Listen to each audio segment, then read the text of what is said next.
Biblias en el libro de Éxodo capítulo 33. Éxodo capítulo 33, por favor.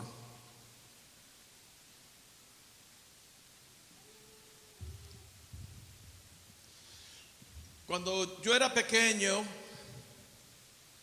y todos aquí fuimos pequeños una vez, pues nosotros, yo puedo hablar por mí, mi familia se sentaba en la mesa a comer y yo era de los que hablaba mucho. Y hablaba. Llegó un momento en que mi padre decía, oye, no hables tanto y come.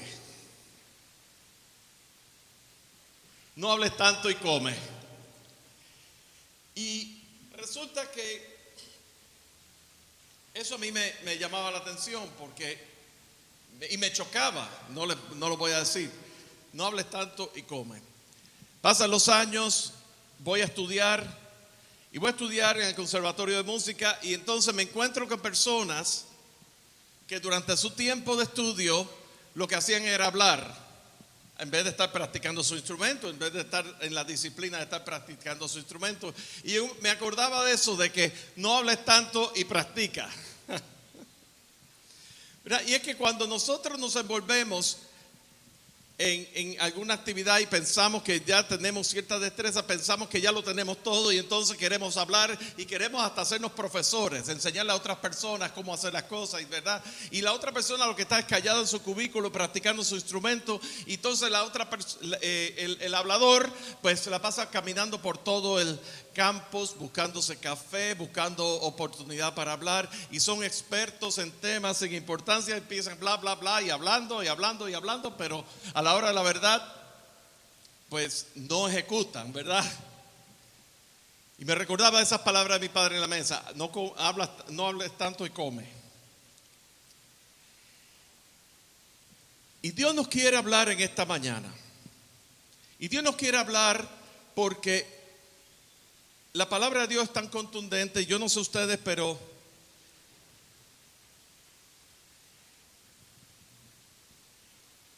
Dios está en el asunto de tomar nuestras vidas, formar nuestras vidas, usar nuestras vidas. Pero fíjense que hay un proceso, hay una jornada. Dios toma nuestras vidas, su salvación, Él nos separa para Él. Entonces ahí está la formación que Dios quiere llevar a cabo en nosotros. Y Dios quiere formarnos, no para nosotros decir que estamos formados, sino que para un efecto, para algo que Dios quiere hacer con nuestras vidas. Y todo parte del valor de la obra de Dios en nuestras vidas. Hay un proverbio árabe que dice que el significado de un trozo de pan dependerá de que tengas hambre o no. Y es que la vida cristiana no es un juego. Nosotros pensamos que nosotros hemos llegado, pero la vida cristiana no es un juego. ¿Cómo ustedes sabían eso? Que Dios es tan glorioso, Dios es tan perfecto, Dios es tan supremo y Dios quiere tomar tu vida y usarla. La vida cristiana no es un juego religioso. La vida cristiana no es una actuación, no es un desempeño. La vida cristiana es una relación con Dios directamente. Y cuando decíamos al principio de que qué privilegio de nosotros poderle servir a un Dios que es todo supremo, que es todo santo, que es todo rey. Y al mismo tiempo Él se hace accesible a nosotros porque es un Dios personal. Eso es lo que nos separa a nosotros de los demás del mundo. Dios es un Dios personal.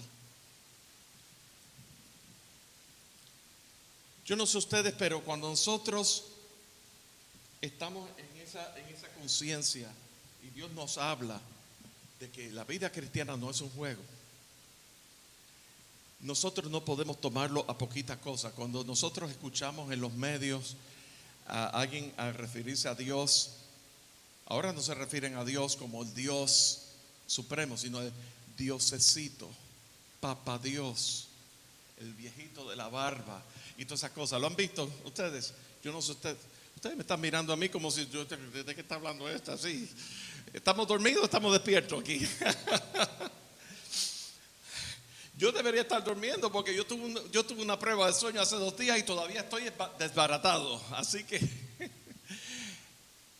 Dios, poner a Dios como poquita cosa, como diosecito, es reducir la grandeza de Dios, reducir su grandeza, reducirlo a una cosa, a un amuleto. Pero la vida cristiana no es un juego. Y el tema es para de jugar, para el juego. Otros dirán para de sufrir, pero Dios te dice ahora, para el juego. Dios te está llamando a una sobriedad, a una conciencia de que Dios, el llamado de Dios, el precio por el llamado es algo mucho más serio de lo que nosotros podamos pensar. Nosotros somos recipientes del beneficio de la salvación, de la bendición de la salvación. Pero cuando Dios está en el asunto de tomar nuestras vidas y formarlas, es un asunto serio. Y es un asunto donde hay una batalla interior dentro de nosotros. Porque nosotros queremos hacer lo que nosotros queremos disfrutar el beneficio de la salvación, la bendición o las bendiciones que Dios tiene. Y hablamos de las promesas de Dios y todas esas cosas, pero no estamos dispuestos a obedecer hacer lo que Dios nos manda. No estamos dispuestos a pagar el precio de esta vida a la cual Dios nos ha llamado de su servicio. Y en el libro de Éxodo hay en Éxodo capítulo 33, hay un pasaje que yo quisiera leer y se encuentra en el versículo 11, en versículo 10, versículo 11.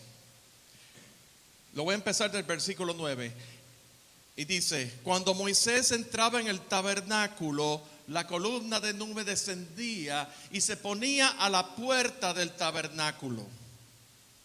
Y Jehová hablaba con Moisés. Cantábamos hace un rato: háblame, por favor, no me dejes, háblame, corrígeme y hazme saber cuando estoy mal, ¿verdad?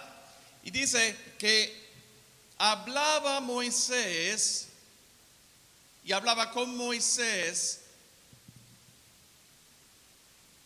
Jehová hablaba con Moisés, versículo 10, y viendo todo el pueblo la columna de nube que estaba a la puerta del tabernáculo, se levantaba cada uno a la puerta de su tienda y adoraba. Y hablaba Jehová a Moisés cara a cara, como habla a cualquiera de su compañero. Y él volvía al campamento, pero el joven Josué, hijo de Nun, su servidor, nunca se apartaba de medio del tabernáculo. Y aquí hay un marco de referencia. Aquí pasaron una serie de cosas. El pueblo de Israel fue liberado de la mano de Egipto, de la esclavitud. Después de varios siglos de esclavitud, fue liberado. El pueblo, una vez fue liberado, fueron milagros tras milagros de la liberación. Y entonces el pueblo fue enviado, estuvo en el desierto, tenía que atravesar el desierto antes de entrar a la tierra prometida. Una jornada que se hubiera tomado unas 2 semanas, por decir así, porque iban caminando con todas sus mudanzas y todas sus familias y demás. Dios tenía en su perfecto plan y en su perfecta voluntad, Dios los había tomado para sí. A su pueblo Él los había llamado. Dios había hecho un pacto con Abraham, Isaac y Jacob, que lo vemos en Génesis, y Dios se acordó de ese pacto. Y Dios, de esa manera, acordándose de ese pacto, Él llama a Moisés en el árbol de la zarza. ¿Recuerdan? Dios llamó, y lo llamó porque lo iba a usar para que Él liberara a su pueblo de Egipto, de la esclavitud. Y sabemos la historia. Y sabemos que Moisés regresó. Y sabemos que el faraón puso resistencia. Y sabemos que Dios envió plagas. Y sabemos cómo Dios realmente separó a su pueblo. Y Dios realmente estaba con su pueblo, liberándolos de la mano de Egipto. Vemos como milagrosamente Dios los liberó. Atravesaron el mar muerto, el mar rojo, perdón. El mar rojo, pasaron en seco y las huestes de Egipto se ahogaron en el mismo medio del mar. Y pasaron al otro lado. Y al otro lado lo que estaba era el desierto. Y hubo fiesta. Y vemos el cántico de María, la hermana de Moisés, que decía: ¿quién como tú, Señor, entre los dioses? Magnífico en santidad, maravillosas son tus obras, tú eres hacedor de prodigios. Toda esa historia la conocemos.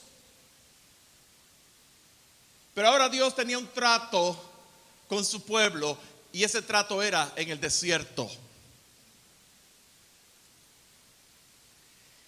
Y ese trato era ver realmente, ya no era un juego, ya no era un juego del Dios que nos liberó. No, Dios tenía que tratar con su pueblo. Dios fue provisión continuamente. Dios, la presencia de Dios era, el pueblo tenía acceso a la presencia de Dios. El pueblo estaba bajo la nube, el tabernáculo, ¿verdad? Y la nube se movía, y por la noche una columna de fuego. Dios proveía día a día, todo el tiempo, el maná necesario para el pueblo, para que el pueblo no sufriera hambre. Dios les proveyó, pero el pueblo fue duro de servicio. El pueblo resistió, como que tomó Dios por sentado. ¿Cuántas veces nosotros tomamos a Dios por sentado? Somos salvos, participamos de las cosas de la iglesia y tomamos a Dios como algo dado, como si nosotros no los mereciéramos, ¿verdad? ¿Cuántos de ustedes saben que nosotros no nos merecemos nada? Nosotros estamos aquí por la gracia de Dios. Y entonces vemos aquí el trato de Dios con su pueblo. Y ya Moisés, brincando la historia, ¿verdad? Moisés sube al monte Sinaí, donde iban a dar las tablas de la ley, y dejó al pueblo con su hermano Aarón, ¿verdad? Aarón era el hermano de Moisés, quien era sacerdote. Aarón también tenía un oficio, se pudiera decir, según algunos exégetas estudiosos, que tenía un oficio profético, porque Moisés era tartamudo. Entonces lo que Dios le hablaba a Moisés, Moisés se lo decía a Aarón y Aarón lo decía al pueblo.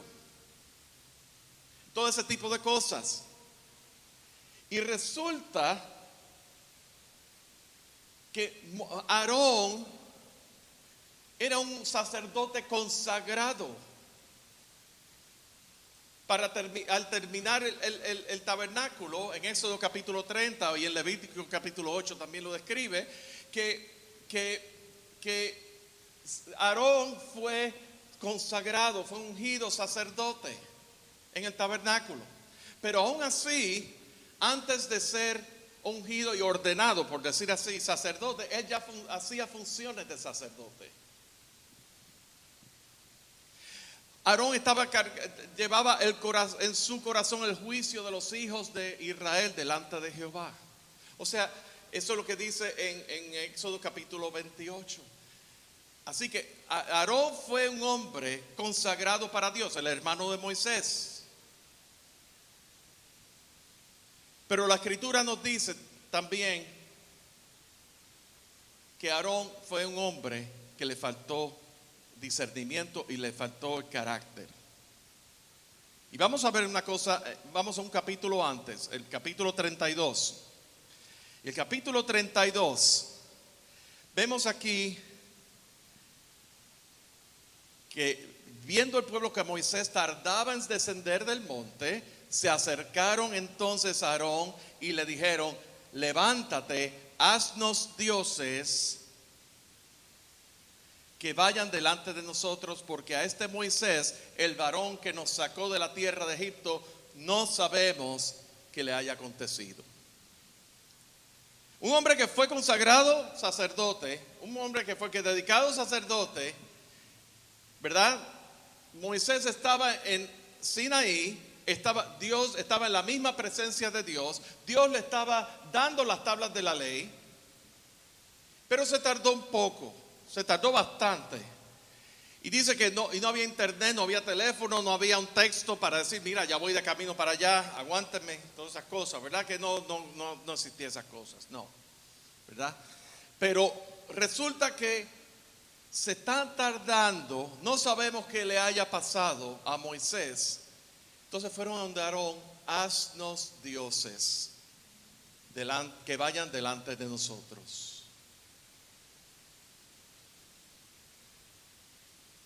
Y Aarón, con la autoridad que le había sido dada, le dijo, el Señor les reprenda a ustedes, el Señor es la verdad, yo no voy a ser ningún dios, ¿verdad que sí? Eso no fue lo que dice aquí. Vamos a ir en versículo 2. Y Aarón les dijo, apartad los zarcillos de oro que están en las orejas de vuestras mujeres y de vuestros hijos y de vuestras hijas y traédmelos. Entonces todo el pueblo apartó los zarcillos de oro que tenían en sus orejas y los trajeron a Aarón. Y les tomó de las manos de ellos y les dio forma con buril y hizo un becerro de fundición. Entonces dijeron, Israel, estos son tus dioses. ¿Quiénes dijeron? Israel, el pueblo. ¿Quién fue que hizo el becerro?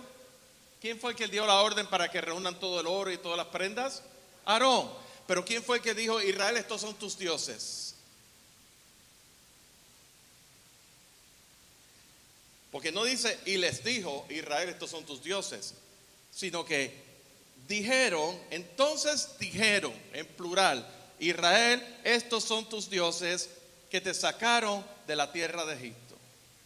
Y viendo esto, Aarón edificó un altar delante del becerro y pregonó Aarón y dijo, mañana será fiesta ¿para quién? Y aquí viene la primera observación. ¿Cuántos de nosotros podemos ver algo que se parece y le llamamos como que es de Dios y le ponemos el nombre de Jehová, pero es falso? La mentira viene camuflajeada por componentes de verdad. Fíjense que Aarón no llamó al becerro dioses. Quienes dijeron estos son tus dioses fueron el pueblo. Aarón lo que dijo fue, mañana, Aarón asumió una posición pasiva, en otras palabras. Haznos dioses que vengan delante de ti. Y él, pues vengan, traigan las prendas y vamos a hacerlo. Vamos a construirlo. Cuando vio que el pueblo como estaba respondiendo delante del becerro, hizo un altar. Y dijo, mañana será fiesta para Jehová. Como si Jehová se deleitase con eso. Y muchas veces nosotros nos vemos bajo la presión de nuestro entorno. Aarón cedió a la presión del entorno y mostró un carácter débil, falto de discernimiento en ese momento. Y llevó al pueblo a error, llevó al pueblo a la mentira. Pero esto no es la primera vez que ocurre esto. En Números 12, no tienen que irlo a ver. En Números capítulo 12 vemos que Aarón y su hermana María, o sea, los dos hermanos de Moisés, empezaron a murmurar contra Moisés. ¿Verdad que sí? Y vemos que María quedó con lepra. O vemos en Números capítulo 14, cuando 10 de los 12 espías se rebelaron contra Moisés. Son ejemplos de la flaqueza, de la debilidad del carácter. Cuando cedemos a presión, Cuando cedemos a las cuando cedemos a las presiones del pueblo, que muchas veces el pueblo, sin conocer a Dios, sin tener discernimiento, sin tener una relación personal. ¿Saben una cosa? Hace unos meses atrás yo tuve una conversación con una persona muy amada por mí, a quien amo mucho, y la conversación se tornó en dudas y preguntas existenciales en su vida. Y estuve como hasta las 2 de la mañana hablando con esa persona. Y ahí Dios utilizó la oportunidad para presentar el plan de evangelio. Y él tenía dudas existenciales en su vida y preguntas. Y uno pensaría, esto es un corazón que ya está listo, ¿verdad? Sí, ¿verdad que sí? No. Muchas veces confundimos el que alguien venga a hacer con preguntas existenciales, pero lo que quieren es llenarse, lo que quieren es que todas sus preguntas les sean contestadas, entonces yo camino. O sea, yo veo primero y después yo camino. Pero eso es lo que Dios no nos llama. Dios nos llama a hacer lo contrario. Tú crees y camina. Tú crees y tú vas a ver. No te he dicho que si creyeres verás la gloria de Dios. No te he dicho que si creyeres, está en el creer. Y muchas veces queremos la prueba y la evidencia antes de creer. Y podemos tener la evidencia aquí, podemos conocer las evidencias aquí, pero si de aquí no la pasamos aquí en nuestro corazón, es solamente información. Y si esa información está ahí almacenada en nuestro cerebro, la podemos usar incluso para justificar nuestras acciones en contra del carácter de Dios. Y eso fue lo que ocurrió aquí. El pueblo reconocía que Dios los sacó de la tierra de Egipto, pero su líder se estaba tardando mucho. Y entonces haznos dioses. Y eso causó un efecto en Moisés. Y el efecto que tuvo en Moisés fue una ira tremenda. Y cuando iba descendiendo, Jehová le decía a Moisés que tu pueblo se ha corrompido. Y cuando iban descendiendo, se escuchaba el ruido y se escuchaba el pueblo cantando. Y entonces, pero Josué le dijo, alarido de guerra hay en el pueblo. Y Josué le dijo, no están guerreando, están cantando. Y Moisés se les aparece con las tablas escritas con el dedo de Dios, con el poder de la palabra. El hermano la semana pasada decía que lo que sale de la boca de Dios no son palabras, es poder. Y así como Dios declaraba el poder de la ley, el poder de sus palabras en las tablas de la ley, así mismo las tablas fueron impresas por el mismo Dios. Un Dios que es todo santo.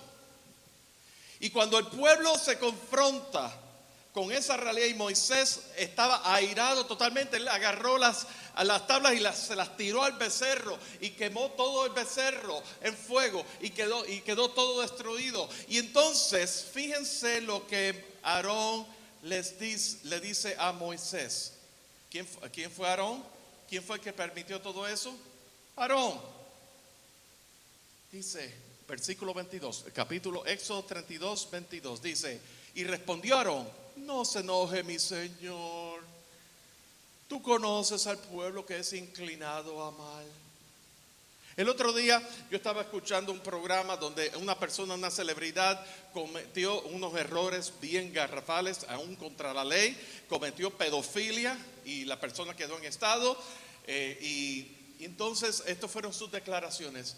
Errar es de hombres, errar es de humanos. Pero esta experiencia me ha hecho cada vez más hombre. Y yo quisiera saber cómo lo ha hecho más hombre. Porque si el hombre lo que ha hecho es pedofilia y lo van a arrestar y está sirviendo, ahora mismo está dentro de la... ¿Qué experiencia ha ganado con eso? ¿Qué consecuencias, verdad? Pero ¿cómo te va a hacer un hombre de productividad y de confianza cuando tu carácter ha sido mancillado? Lo has dejado mancillar por tu idiotez. Pues lo mismo aquí suena. No te enojes, no te enojes. Señor, no te enojes. Tú sabes que este pueblo está inclinado hacia el mal. Bendito, pobrecito, ¿verdad? Porque me dijeron, haznos dioses que vayan delante de nosotros, porque a este Moisés el varón que nos sacó de la tierra de Egipto, no sabemos qué le haya acontecido. Pobrecito, ellos no sabían dónde tú estabas metido. Tú te quedaste allá mucho tiempo. Tú te tardaste, entonces ya como que va cambiando la cosa, ¿verdad que sí? Yo no sé si le están echando, si esto es una transferencia de culpabilidad a Moisés o no, ¿verdad? Pero pudiera darse esa situación de que tú te tardaste y aquí mira, el pueblo está, tú sabes que soy inclinado a mal, quien te manda estar tanto tiempo para allá, ¿eh? Y yo les respondí, ¿quién tiene oro? Apartarlo, y me lo dijeron, y echar fuego, y salió este becerro, yo lo eché en el fuego y salió este becerro. Y viendo Moisés que el pueblo estaba desenfrenado porque Aarón lo había permitido para vergüenza entre sus enemigos, se puso Moisés a la puerta del campamento y dijo, ¿quién está por Jehová? Júntese conmigo. Y se juntaron con él todos los hijos de Leví. Y él les dijo, así ha dicho Jehová, poned cada uno su espada sobre su muslo y pasad y volved de puerta en puerta por el campamento y matad a cada uno, a su hermano y a su amigo y a su pariente. Y los hijos de Leví lo hicieron conforme al dicho de Moisés y cayeron del pueblo en aquel día como 3,000 hombres. Ay, pero eso está muy radical. Todo por un becerro, sí. Recuérdate que ¿quién fue el que te liberó? ¿Quién fue el que te llamó? ¿Quién es el que te está formando? ¿Quién es el Dios soberano? ¿Quién es aquel de quien tú celebrabas anteriormente? ¿Quién como tú, oh Jehová, oh Señor entre los dioses?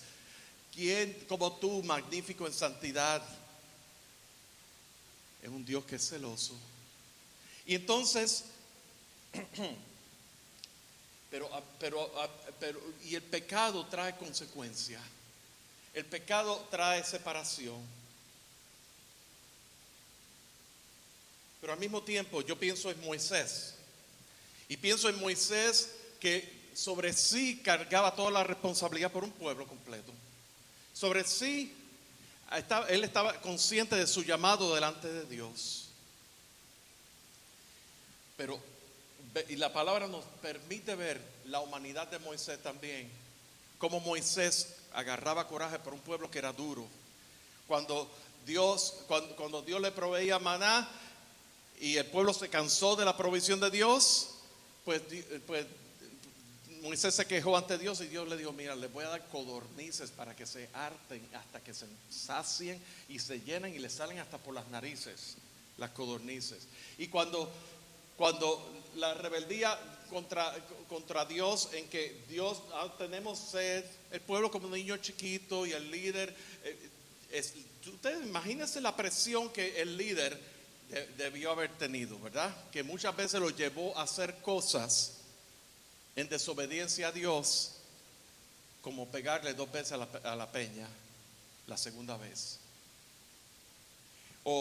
y cosas así. Y es que la rebeldía e incredulidad de nuestro entorno puede ser estremecedor e irritador, aún para los siervos de Dios. Yo quisiera considerar, veíamos en medio de todo esto la historia. El pueblo fue herido por Jehová por causa del pecado, por causa del pecado de haber formado el becerro. Y entonces Jehová, aún así, Jehová guarda el pacto y la misericordia. El capítulo 33 dice, Jehová dijo a Moisés, anda, sube de aquí tú y el pueblo que sacaste de la tierra de Egipto, a la tierra de la cual juré a ¿quién? Abraham, Isaac y Jacob. A tu descendencia la daré. Y yo enviaré delante de ti el ángel y echaré fuera al cananeo, al amorreo, al eteo, al fereceo, al heveo y al jebuseo, a la tierra que fluye leche y miel. Pero yo no subiré de en medio de ti porque eres pueblo de dura cerviz, no sea que te consuman el camino. Y el pueblo se entristeció cuando Dios castiga a su pueblo y nos llama la atención porque nos trae corrección. Hay dolor, por supuesto que hay dolor. Cuando cantábamos, háblame, por favor corrígeme, aunque duela, hazme volver. yo les quiero asegurar una cosa, ¿realmente sabemos lo que estamos cantando? ¿O realmente estamos cantando porque es un hit parade de Barack? ¿Okay? Yo quisiera pensar que todos sabemos lo que le estamos pidiendo al Señor, porque es una oración. Señor, háblame, corrígeme, aunque duela. Y el pueblo estaba dolido. El pueblo estaba dolido porque había pecado contra Dios, pero el pueblo estaba dolido también porque la presencia de Dios fue apartada, y la presencia de Dios estaba representada en el tabernáculo. Y Moisés ahí mismo, como líder, él tuvo que responder, y fue doloroso, me imagino, para Moisés, tener que separar el tabernáculo y de apartarlo del pueblo.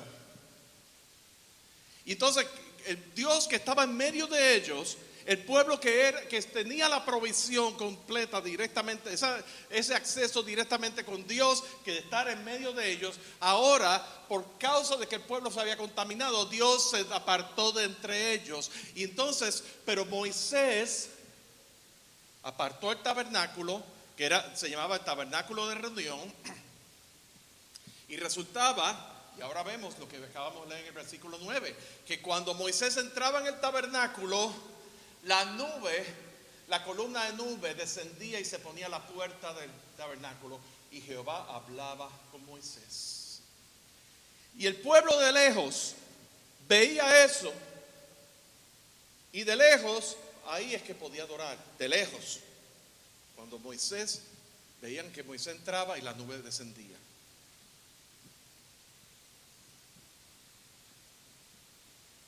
Vamos a ver. Hablaba Jehová a Moisés cara a cara, como habla cualquiera de sus compañeros. Vamos a ver cómo se distinguió Moisés. Lo de Moisés no era un juego. Lo de Moisés no era hablar por hablar. Lo de Moisés no era protagonismo. El liderazgo, el llamado al servicio al Señor es un llamado consagrado, separado, y Dios está tratando con cada uno de nuestros corazones. ¿Y cuántos de ustedes sabían que Dios quiere tratar con tu vida en esta mañana? No es un juego religioso, no es un juego de pretensiones, no es un juego de protagonismo, es un juego, no es un juego, punto, no es un juego, es un asunto de vida o muerte, porque Dios te quiere usar para asuntos de su reino. Dios te quiere usar para asuntos de la proclamación y la expansión del reino de Dios. De la misma manera que Dios usó a Moisés para liberación del pueblo y para entrarnos en la tierra prometida, Dios te quiere usar a ti para asuntos del reino de Dios. Y no es un asunto para ser tomado a la ligera. ¿Cuáles eran? ¿Qué es lo que distinguió a Moisés como siervo de Dios? En Números, para los que estén tomando nota, no tenemos tiempo de ir a abrir nuestra Biblia, porque a menos que sea un versículo, un pasaje más largo. Pero en Números capítulo 12, versículo 3, para beneficio de los que estén tomando notas. Y hay muchos ejemplos, pero solamente voy a mencionar algunos.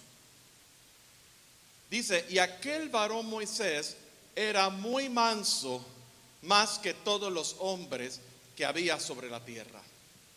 Moisés, había un sentido de humildad de Moisés, y no humildad de víctima, sino de humildad de una conciencia que está delante de un Dios que milagrosamente lo llamó, de que milagrosamente lo preservó en su vida cuando el faraón había dicho que mataran a todos los hijos de los hebreos, y él fue protegido y fue puesto en una canastilla y fue recogido por la hija del faraón, de todas las personas por la hija del faraón, y fue criado ante la hija del faraón y fue puesto en gracia.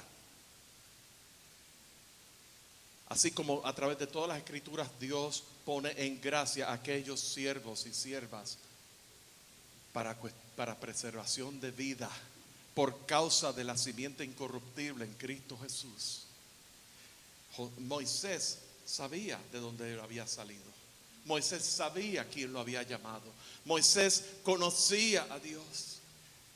Y el conocer a Dios es algo que nos debe poner a nosotros en un estado de humildad y de expectativa de que Dios es quien me llamó. Pero en Números también, capítulo 12, versículo 7, nos habla. Números capítulo 12, versículo 7. Dice, Moisés, que es fiel en toda la casa. Fidelidad al Señor. Y les voy a decir exactamente de dónde el contexto de eso. ¿Recuerdan que cuando Aarón y María se rebelaron contra Moisés y empezaron a cuestionar la autoridad de Moisés, la autoridad profética, y ellos empezaron a decir que Jehová habla solamente a través de Moisés y no puede hablar a través de cada uno de nosotros? Y lo que ocurrió fue que Jehová descendió en la columna de nube y los apartó a María y a Aarón y les dijo: cuando haya entre vosotros profeta de Jehová, le apareceré en visión, en sueños hablaré con él. No así a mi siervo Moisés, que es fiel en toda la casa, en toda mi casa. Cara a cara hablaré con él, y claramente, y no por figuras, y verá la apariencia de Jehová. Moisés, siendo de la tribu sacerdotal, también él ejercía oficio profético, pero no era un profeta más. Era profeta a quien Dios le hablaba cara a cara, y no le hablaba en sentido figurado, le decía las cosas directamente. Y Moisés se halló fiel. Moisés humilde, manso, y Moisés fiel a todo lo de la casa. Cuando tú eres fiel a aquel que te llama, hay un celo santo por la grandeza de aquel que te llama. Cuando tú eres fiel delante de aquel que te llama, que es Cristo, en Cristo Jesús, el Dios te ha llamado y te ha separado para su santo servicio, hay un celo porque tú quieres agradarle a Dios en todas las cosas. Por eso es que el llamado en el día de hoy es que paremos el juego y camina. Para el juego y camina en lo que Dios te ha puesto. Y camina en aquello que Dios te llamó.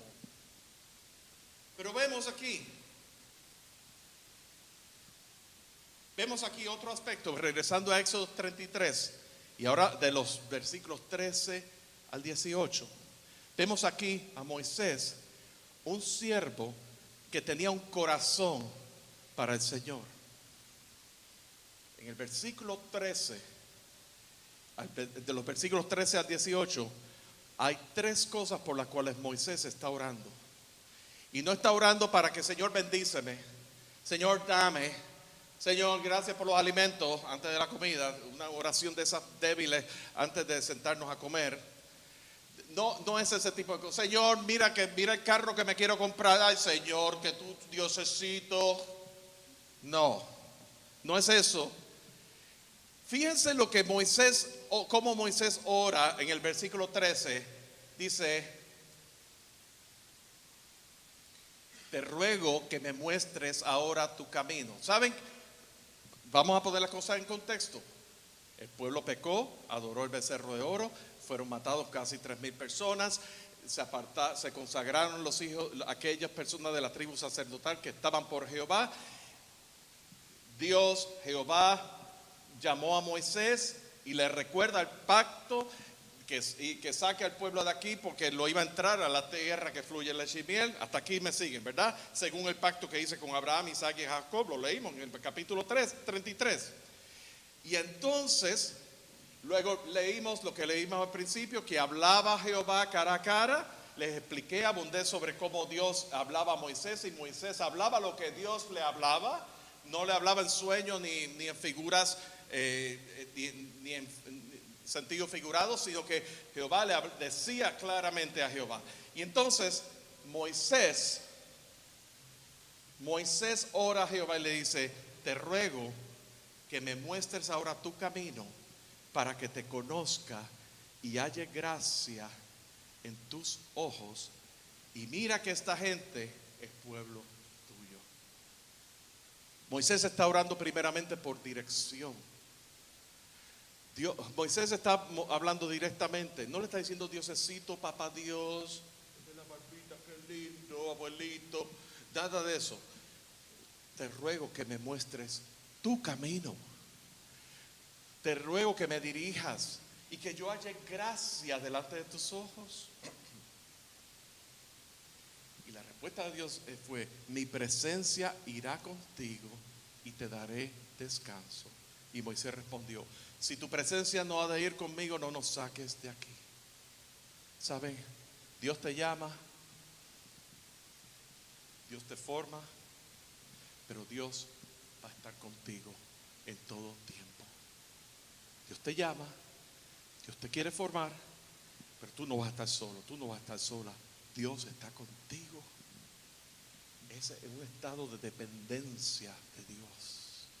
Hoy día la cultura te dice que va en contra de la codependencia, y eso está logrando. No, si tú eres, si el universo está en ti. La segunda oración, versículo 16. ¿En qué se conocerá aquí que he hallado gracia en tus ojos, y yo y tu pueblo? Sino en que tú andes con nosotros, y que yo y tu pueblo seamos apartados de todos los pueblos que están sobre la faz de la tierra. La oración primera es por dirección de Dios. La segunda petición es: yo puedo dar, hay evidencia de que he hallado gracia delante de ti, en que tu presencia está conmigo. Así que tu presencia no se aparte de mí. Tu presencia. Señor, yo quiero estar en tu presencia. Estamos en tu presencia y quiero permanecer en tu presencia. Y muchas veces cuando nosotros pensamos: sí, Señor, en tu presencia, y cantamos: en tu presencia hay plenitud de gozo. O si no, en tu presencia es dulce para mí. Todas esas cosas las cantamos, y las cantamos con un sentido romántico, debo confesar. El romanticismo de la música y todas esas cosas. Pero cuando hablamos de la presencia de Dios, y que estamos delante del trono de la presencia de Dios, que nada se puede escapar de Él, porque estamos delante de un Dios que todo lo conoce, de que Dios no puede ser engañado, no hay nada oculto. Tú quieres la presencia de Dios, la presencia de Dios va a estar ahí protegiéndote, la presencia de Dios va a estar ahí guiándote, pero la presencia de Dios te va a recordar también dónde tú has fallado, y te va a traer corrección. No ignores la presencia de Dios. Pide por la presencia de Dios en tu vida, pero la pides no solamente por aquello que tú piensas que es tu beneficio, sino pídela por quien es Él, porque tú quieres que el Dios del universo tú quieres estar delante de la presencia del Dios del universo.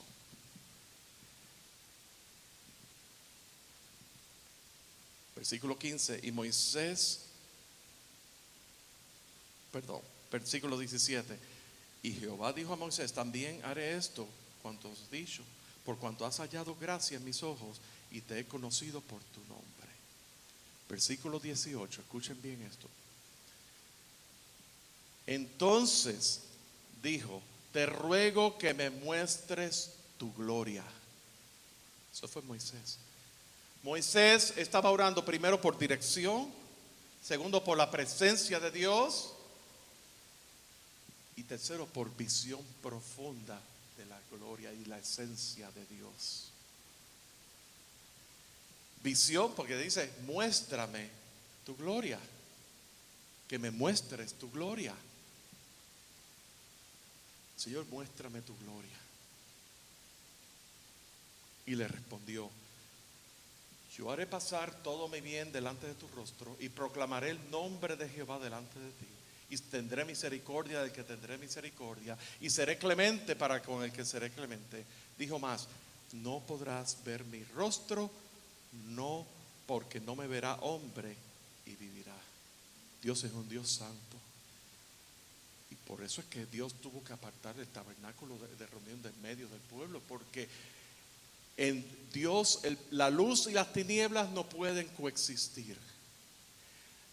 La vida y la muerte no pueden coexistir. El pecado no puede coexistir con Dios. Dios hablaba cara a cara con Moisés, pero Moisés no podía ver el rostro. Dios le hablaba directamente a Moisés, pero Moisés no podía ver el rostro. Moisés se distinguió de otros profetas. Dice en Deuteronomio 34:10 que no hubo otro profeta como Moisés. Moisés disfrutaba, tenía esa intimidad con Dios. Dice el versículo 9 al 12 que la nube descendía y el pueblo adoraba. Así que, ¿qué distinguía a Moisés el siervo? Distinguía primero su humildad, su mansedumbre, su fidelidad al Señor, su corazón para el Señor y su intimidad con Dios. Yo quiero saber cuál es tu pretexto y cuál es tu excusa. El pueblo le dio una excusa y Aarón le dio la excusa a Moisés de que el pueblo me puso presión sobre mí. Bueno, ¿cuáles son tus pretextos y tu excusa? Los afanes de la vida para ser manso, fiel al Señor, buscar el rostro de Dios, esa intimidad con Dios, para tener el corazón con Dios. Los afanes de la vida, trayendo a Dios solamente para los domingos o los miércoles o los días que nos reunimos y delante de los hombres pues mostrar una cara de santidad, pero en realidad Dios quiere aún más de cada uno de nosotros. Nuestra vagancia, somos haraganes. ¿Cuánto tiempo nosotros estamos? ¿Saben qué? Una de las cosas más maravillosas de la tecnología es que nos dice, te rinde cuenta cuánto tiempo tú estás de frente de la pantalla aquí. Y te dice específicamente qué aplicación tú has estado y has pasado horas ahí. Y no puedes estar ni siquiera media hora leyendo las palabras todos los días, la Biblia todos los días. Pensamos que con media hora que leamos la palabra todos los días ya vamos a estar llenos, ya vamos a, ¿verdad? Y es vagancia. No tenemos nuestras prioridades en orden. Queremos resultados inmediatos. Vivimos en una generación que eso es el aquí y el ahora. Y aquí vemos un Moisés que, fíjense, Moisés a los 40 años, después de haber salido de Egipto y encontrarse en el desierto con su esposa y regresar, habían pasado 40 años. Moisés tenía entonces como 80 años. Entonces Moisés, todo eso, el llamado de Moisés fue para toda su vida. Y nosotros pensamos que, sí, me voy a un seminario, 2 años y medio, tomo unos cursos, ya estoy listo para el ministerio. Eso es mentira. Tú necesitas un tiempo con Dios, tú necesitas dedicarle tiempo, de tener ese tiempo de intimidad con Dios, porque ahí es donde Dios te va a hablar, ahí es donde Dios te va a corregir, ahí es donde Dios te va a hacer, vas a ver su presencia, vas a sentir su protección, pero vas a sentir al Padre que te está hablando y dirigiendo y te está diciendo: por aquí no es, por aquí es que no es.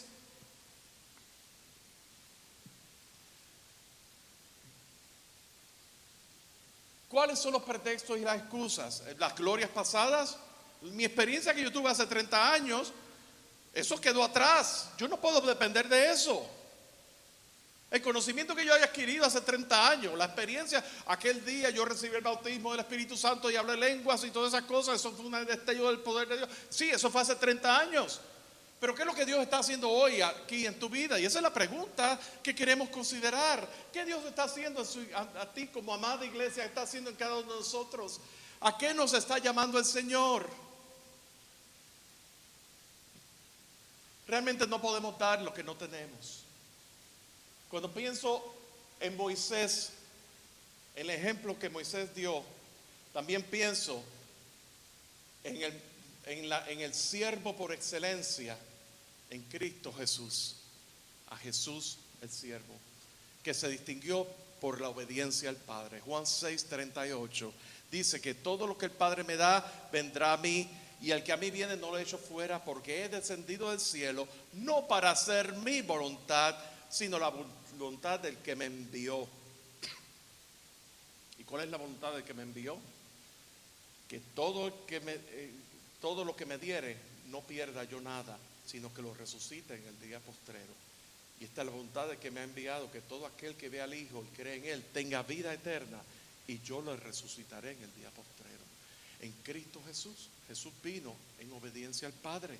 Pero Jesús también nos enseñó humildad, ¿verdad? En Filipenses 2, del 5 al 11, dice que Él no tomó su condición de ser igual a Dios como cosa que aferrarse, sino que Él se despojó. Él no se despojó de su deidad. El que diga que Jesús dejó de ser Dios para ser siervo, está diciendo una herejía.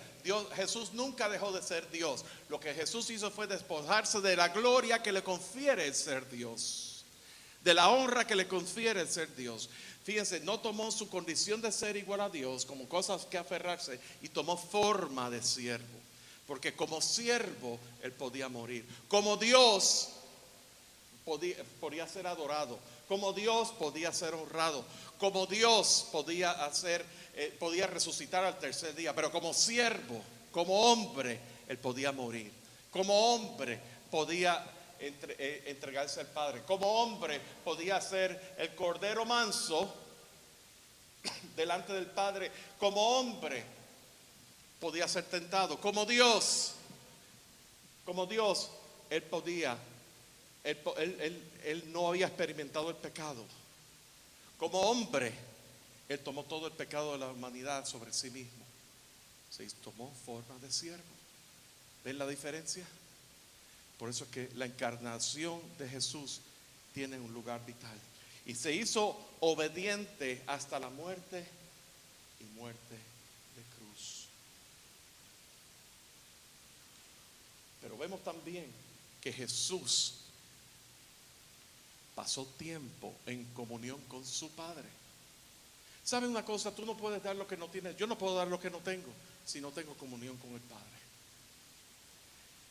Jesús, en Lucas capítulo 4, Jesús fue lleno del Espíritu Santo. Antes de empezar su ministerio, Él se apartó en el desierto por 40 días.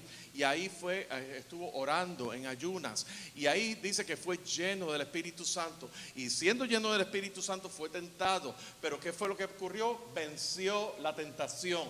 Y muchas veces nosotros pensamos que con la salvación solamente nosotros podemos arrasar aquí. Ven las tentaciones y tenemos la fuerza, la fortaleza necesaria para sobrepasar la tentación. Y yo les quiero decir una cosa: lo que verdaderamente te va a hacer fuerte en Dios es estar en su presencia, es permanecer en la presencia del Padre, siendo alimentado por Él, dejando que Él te hable y tú escuchándole, porque Dios nos habla, pero tenemos que escucharle y dejarnos corregir por Él, dejarnos enseñar por Él. Y entonces, siendo corregidos por Dios, siendo enseñados por Dios, entonces vamos a ver que realmente somos fortalecidos, porque su Espíritu Santo en nosotros se hace más fuerte. Su Espíritu Santo toma posesión de todas las áreas de nuestras vidas, de todas nuestras debilidades, y toma poder en nuestras vidas para nosotros vencer. Nosotros somos más que vencedores por medio de aquel que nos amó. Juan 17, en la oración de Getsemaní, lo recibido del Padre. Jesús pasaba tiempo con el Padre. Fíjense la oración de Jesús en términos de su relación con el Padre. Dice: yo te he glorificado en la tierra, yo he manifestado tu nombre a los hombres. Las palabras que tú me diste les he dado. Cuando estaba con ellos en el mundo, yo los guardaba en tu nombre. Yo les he dado tu palabra. Como tú me enviaste al mundo, así yo los he enviado al mundo. La gloria que me diste yo les he dado, y les he dado a conocer tu nombre. Y en base a eso, que así fue la relación de Jesús con el Padre. ¿Cómo es tu relación con Dios? Aquí podemos pretender ser. Aquí podemos hacerlo. Pero ¿qué tal en aquel momento en nuestras casas, con nuestra familia, con aquel cónyuge inconverso, aquellos hijos rebeldes, en nuestro lugar de empleo, ¿Cómo podemos nosotros? ¿Cómo está nuestra relación con Dios? ¿Saben una cosa? Yo no sé ustedes, pero a mí esta palabra me ha cautivado, me ha traído convicción a mi corazón. Porque muchas veces nosotros pensamos que el estar haciendo las cosas de Dios ya estamos sirviéndole a Dios. Pero muchas veces tenemos que realmente pararnos y considerar que aquel a quien servimos, aquel a quien adoramos, es un Dios que es grande, un Dios que es santo, un Dios que es soberano, un Dios que todo lo conoce, pero un Dios que al mismo tiempo se da a conocer.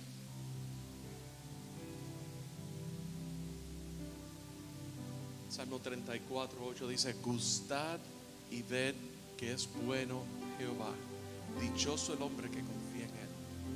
Cultiva el gusto y el apetito por Dios. ¿Saben?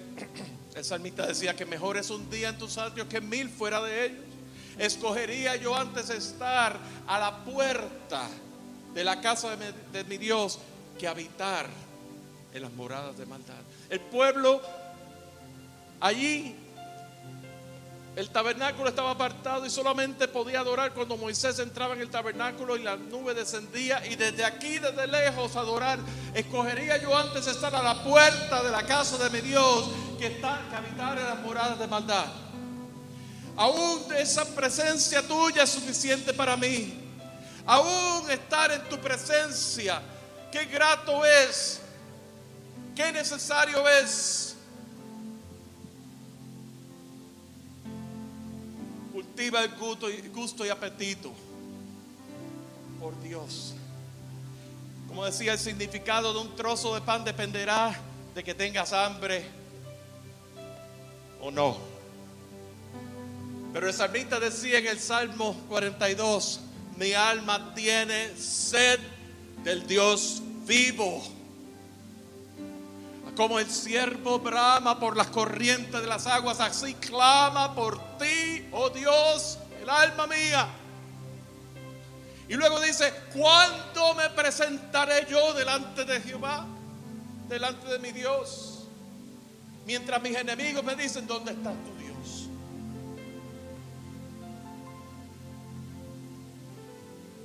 ¿Cuántos de nuestros enemigos nos han dicho: ¿dónde está tu Dios?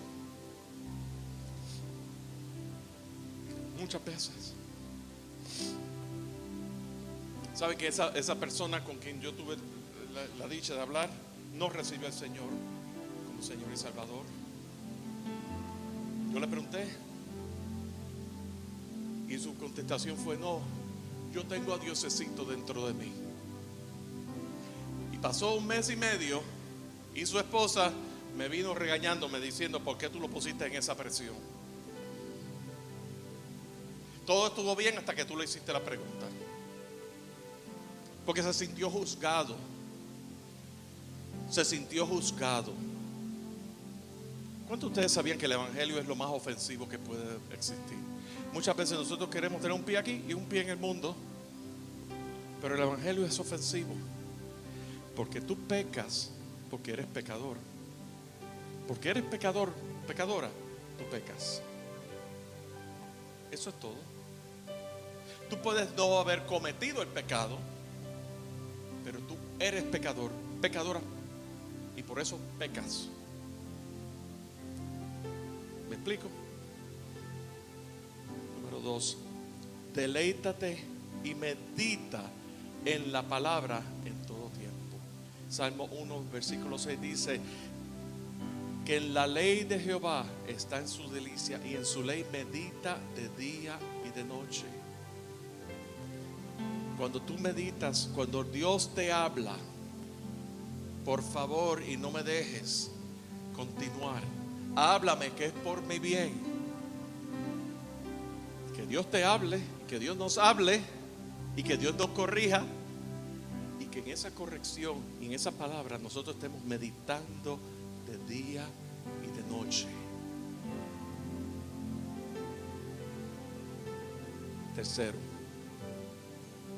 velando y orando. Nuestra vida de oración, debo decir, nosotros, otra vez, podemos hablar de la experiencia que tuvimos hace año y medio, de 40 días de oración, y los limitamos a ese tiempo. Pero ¿cuánto de nosotros, realmente nosotros, estamos derramando nuestros corazones delante del Señor, postrados delante del Señor, orando? Aún el mismo Jesús le decía a sus discípulos, ¿verdad? Mientras Jesús se iba, ya próximo a ser, no puedes ni orar ni siquiera una hora, te has quedado dormido. Velad y orar para que no entren en tentación.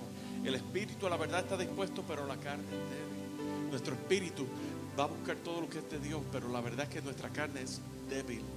Y si tú no te llenas y tú no eres fortalecido, fortalecida en tu ser interior, vas a caer en tentación, vas a ceder a la tentación. Al igual que Aarón cedió ante la presión de su entorno, y eso trajo unas consecuencias graves, y trajo unas consecuencias a la credibilidad de su liderazgo. Sí, él fue consagrado sacerdote, pero ¿cuántas veces vemos eso? ¿Cuántas veces se menciona a Aarón como el sacerdote que Dios consagró? En el Nuevo Testamento lo menciona un par de veces nada más, pero sí menciona que él cedió ante la presión. Para de jugar a ser cristiano. Es tiempo de tomar las cosas en serio. Es tiempo de regocijarnos en el Señor, pero es tiempo de tomar las cosas en serio.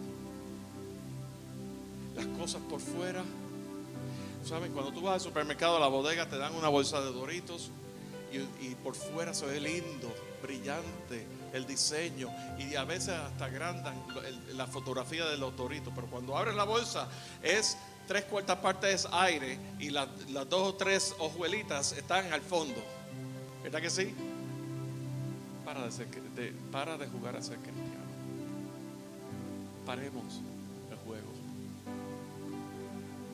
y vayamos en pos y caminar en aquello por lo cual hemos sido llamados. Y la pregunta que yo quiero dejarte en esta mañana es: ¿a qué nos ha llamado el Señor? ¿A qué nos ha llamado el Señor? Nuestra vida tiene que estar fundamentada no de eventos en eventos, ni de experiencias, ni de visitación en visitación. Si Dios nos visita, si Dios nos causa experiencias, yo no estoy menospreciando nada de eso, pero eso no es todo. Dios es un caudal de inagotable vida que Él quiere impartir a cada uno de nosotros.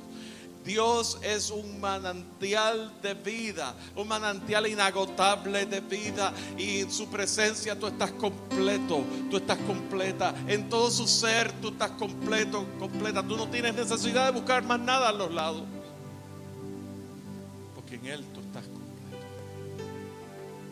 Señor, en esta mañana,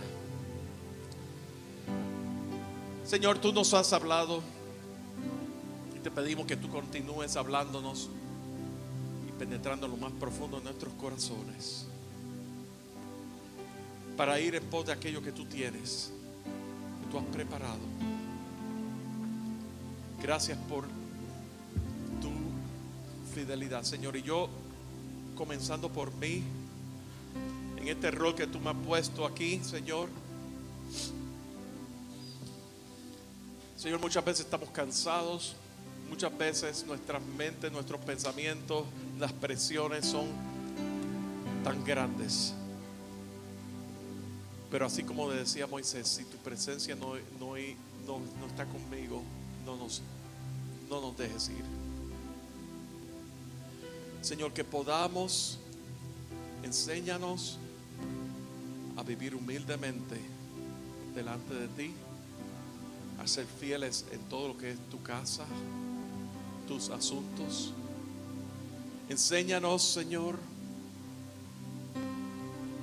a tener un corazón solamente para ti, a cultivar esa intimidad contigo. Señor, que solamente podamos depender de ti, delante de ti, oh Padre, en Cristo Jesús. Amén.